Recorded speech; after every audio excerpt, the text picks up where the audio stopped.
하나님의 말씀 중에서 사랑이란 단어가 아마 단어로 했을 때는 가장 많이 나오지 않나, 성경에서.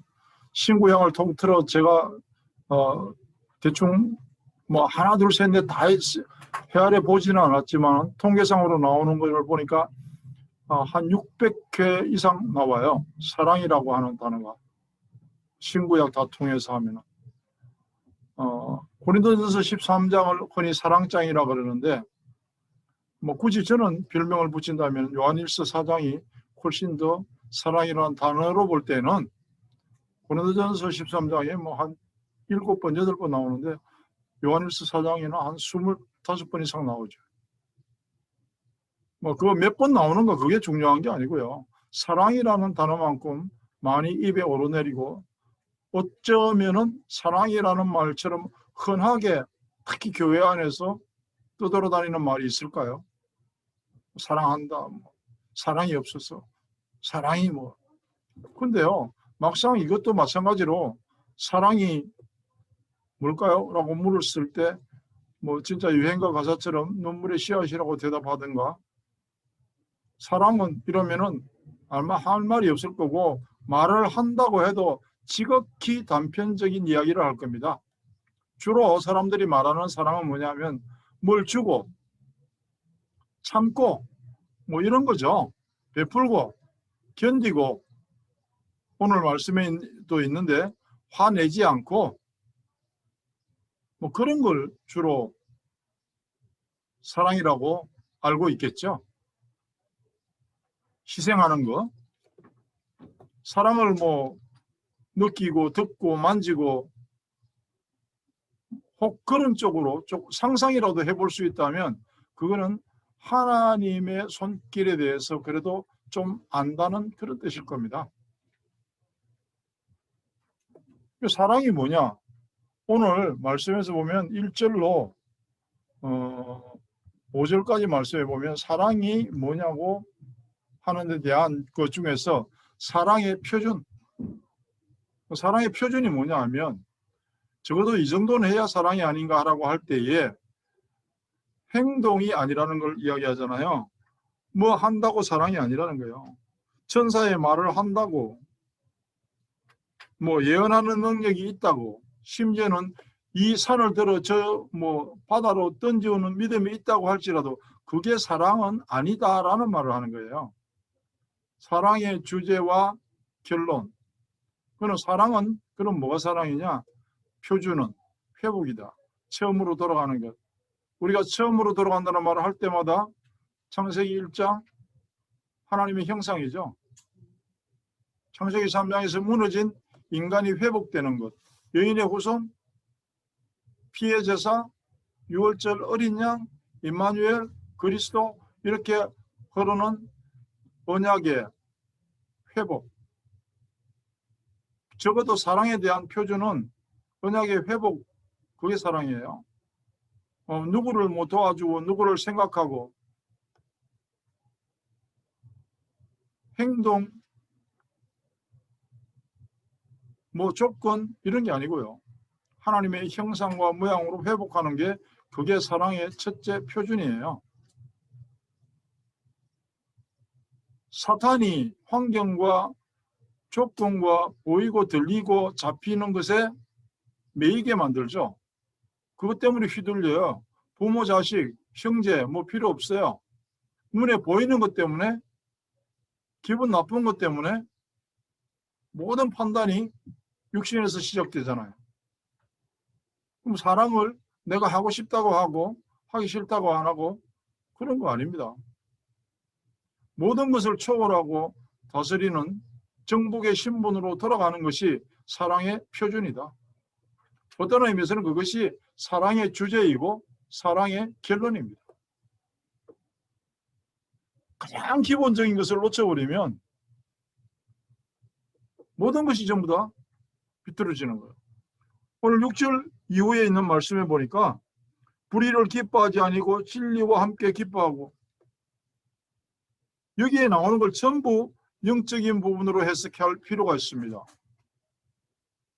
여기에 불의와 선행과 진리는 그리스도로 기준되는 것이죠. 사랑의 표준이 회복이라면 사랑의 기준은 치유.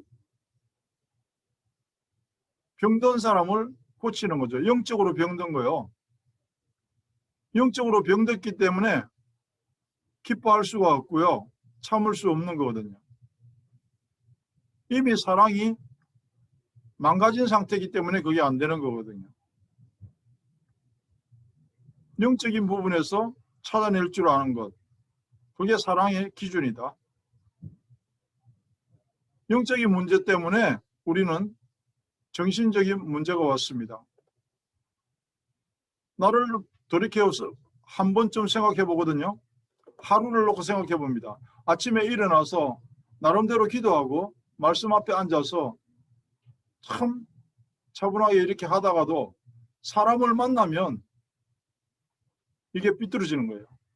왜? 그 사람과 나와의 대화 속에서 서로의 기준이 다르기 때문에 또 무너지죠. 환경을 보면 또 그게 무너지죠. 그게 정신 문제예요. 우리가 흔히 쉽게 이야기하는 대로 돌았다. 뭐 맛이 갔다 막 이러잖아요. 그 왜 그래요? 영적인 바탕에서 오는 거잖아요. 자기는 괜찮은 줄 알아, 사람들이. 자기는 전혀 안 돌아온 줄 알아요. 어떤 의미에서는요, 인간은 전부 정신 문제 100% 다 갖고 있거든요. 왜? 하나님 떠났잖아요. 그래서 육신의 문제가 오는 거예요. 그냥 내가 병이 들었다. 그러면요, 그 병이 나아도 의미 없습니다. 그 질병을 통해서 정신 문제를 생각하고 영적 문제를 생각할 수 있어야 적어도 병이 있는 것과 상관없이 내 행복은 무너지지 않는다는 거죠. 그걸 알려주는 것. 그래서 가족 문제 생기죠. 자녀 문제 생기죠. 경제적으로 문제 생기는 게 홈리스는 경제 문제 없습니다. 먹고 살만한데 경제 때문에 문제가 생겼어요.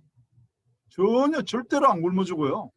특히 미국에서 정말 노력하지 않으면 굶어 죽을 수 없어요. 근데 경제 문제가 왔어요. 그것 때문에 머리 아파요. 때로는 웃어요. 때로는 울고요. 중독입니다. 영적 문제로부터 시작되는 것을 고쳐주는 걸 치유라고 하고 그게 사랑의 기준입니다. 해방과 자유를 맛볼 수 있도록 도와주는 것. 적어도 여기까지 우리가 이해를 하면 뭐가 생각나야 되냐 하면 아벨과 가인이 드린 창세기 4장에서 그 제사의 차이점이 뭔가요? 하나님의 기준이 있죠?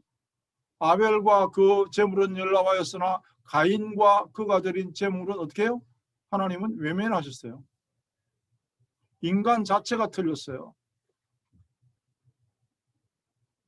이번 주 영상을 깊게 내가 생각하고 기다리고 있는 게 영접 기도와 영접인데요. 영접한 사람은 지옥 가지 않습니다.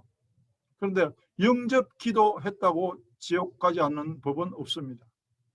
영접 기도하는 거하고 영접하고 달라요. 사랑도 그런 관점에서 이해를 해야 돼요. 나는 영접 기도했으니까 구원받았다. 착각일 수 있습니다. 심각한 착각일 수 있어요. 왜? 이 부분이 안 되면요. 사랑이 안 되면. 사랑을 모르면. 내가 자주 이야기합니다. 내가 하나님의 자녀인데 하나님의 말씀을 볼 시간이 별로 없다. 일단 의심해 봐야 돼요. 병들었거나 자녀가 아니거나. 그게 가장 좋은 진단법입니다. 내가 하나님의 자녀인데 기도할 시간이 없이 바빠요. 다른 건 다 할 시간 있는데 기도할 시간 없어요. 내가 다락방을 어떤 데 가면 막 5년, 6년 할 때요. 계속 기도를 시켜보면서 그 사람을 진단합니다. 이 사람이 지금 은혜를 받고 있나? 이 사람이 지금 말씀을 보고 있나? 우리가 혈액검사 가끔 하잖아요. 저도 전에는 몰랐는데 피를 뽑아보면 모든 상태가 다 나온다 그래요. 닥터들이 하는 말이. 우리는 간단하게 진단해 볼 수 있어요. 영적 상태를. 내가 말씀 볼 시간이 없다. 내가 기도할 시간이 없다. 그러면 내 영접을 의심해 봐야 돼요. 처음에는 아무것도 모르고 당신은 이제 구원받았습니다. 어떤 의미에서는 그 사기요. 아니, 구원받은 사람이 말씀을 절대로 안 봐. 구원받은 사람이 기도를 악착같이 안 해. 그런 법이 어디 있어요? 그런 법이 어디 있냐고. 그럴 수 없는 거예요. 불가능해요. 사랑은 영혼을 위한 재생산. 그게 사랑의 수준입니다. 11절로 13절 어린 나이 때와 장성할 때가 다르다 그랬어요. 내가 나의 몸을 불살에게 넣어준다고. 그럼 나는 강제구소령 생각나. 옛날에 우리 학교 다닐 때 책에 있었거든요. 월남 파병하기 위해서 훈련하다가 부하들을 위해서 수류탄을 자기 몸으로 덮어서 부하들의 희생을 막은 사람.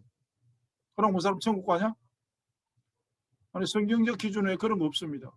평생을 인도의 캘거다 빈민굴에서 나병 환자들을 치료하고 노벨 평화상을 받은 데레사 수녀는 그것 때문에 천국 가냐? 성경에는 그렇게 안 나와 있습니다. 그걸 사랑이라고 그러냐? 아니요. 세상 말로는 사랑이라 그럴 수 있을지 몰라도 성경적인 표현의 사랑은 그거 아닙니다.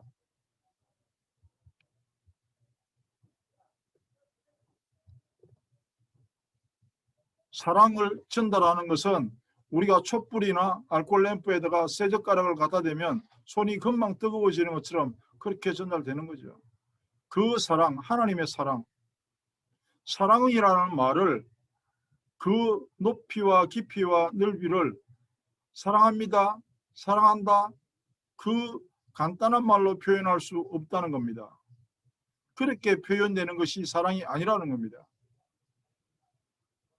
너무 안타깝고 몸부림치는 심정으로 하는 말이 있다면 오늘 본문에서 자기의 몸을 불살하게 넣어준다고 할지라도 사랑이 없으면 소용이 없고, 말이 이해가 됩니까 이게? 내가 다른 사람을 위해서 내 몸을 불살하게 넣어주는데 사랑이 없이 가능합니까? 이 성경이 말하는 사랑이 그거라는 말이에요. 사랑 없이 가능하다. 성경이 말하는 사랑을 좀 이해를 해라. 사랑이면 육신적인 사랑도 나오잖아요. 성경에도 보면 다윗과 요나단 얼마나 절절한 사랑을 했어요. 형제 이상으로, 연인 이상으로. 이삭과 리브가도 사랑을 했어요. 그 외에 우정과 연정, 수많은 사랑이 있죠. 그런데 그 사랑은요, 예수 그리스도 안에서가 아니라니까요. 적어도 우리가 이 부분을 모르고요, 구원을 논할 수가 없어요. 우리가 사랑을 이야기할 때, 구원을 이야기할 때 이 부분을 놓치면은요, 엉터리, 진짜 방털이 되는 거예요. 예수 믿는다고, 목사라고, 장로라고 폼만 잡고 있으면 구원받고 천국 가나요? 그 사람이 사랑인가요? 그 요한일서 4장에 있는 말씀이 결론이 그거예요. 하나님은 사랑이시다. 사랑이 뭐냐? 하나님이시다. 그걸 이야기하려고요. 결론을. 사랑이 뭐냐? 하나님이십니다. 하나님의 모든 속성을 이야기하는 것이 사랑이요. 성경에 흐르는 모든 주제가 사랑이요. 하나님이 세상을 이처럼 사랑하사 독생자를 주셨으니 이는 저를 믿는 자마다 멸망치 않고 영생을 얻게 하려 하심이라. 그게 사랑이라니까. 우리 착각을 하는 거예요. 좀 착하게 살고 그러면 그게 사랑인 줄 알고, 그러면 구원받는 줄 알고, 교회 좀 다니고 열심히 하는 것 같고 사람들한테 칭찬받으면 뭐 구원받는 거고 사랑하는 거고, 나는 하나님을 사랑합니다.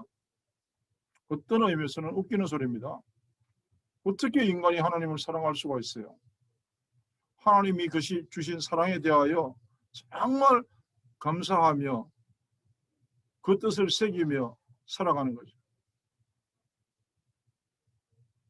사랑받은 사람, 사랑을 아는 사람은요, 그를 통해서 하나님의 사랑이 나타나야 되는데 엄청나게 자기 몸을 불살에게 내어주는 그런 거 말고요. 구원에 대하여, 그리스도에 대하여, 하나님에 대하여 누군가에게 알려줄 수 있는 그런 걸 보고 사랑이라고 합니다. 나를 통해서 그리스도가, 복음이 나타나는 인생, 그것이 사랑을 설명하고 보여주는 인생이 맞습니다. 그 인생에 대해서 적어도 우리가 죽기 전에 한 번쯤은 고민해 봐야 됩니다. 율법이냐? 아니요. 율법보다 더 소중한 복음입니다. 그 부분에 대한 묵상이 안 되어진다. 그러면 빨리 어디로 돌아가라고요? 구원으로 돌아가세요. 내가 구원받았나 진짜? 나 하나님의 자녀인가? 거기서부터 점검을 하지 않으면 또 사단에게 속습니다. 한 주간 동안 사랑하는 사람, 사랑받는 사람 되기를 축복합니다. 하나님 참 감사합니다. 하나님이 사랑이시라고 그랬는데 우리가 하나님을 향하여 사랑을 말할 수 있는 존재이기를 간절히 기도합니다.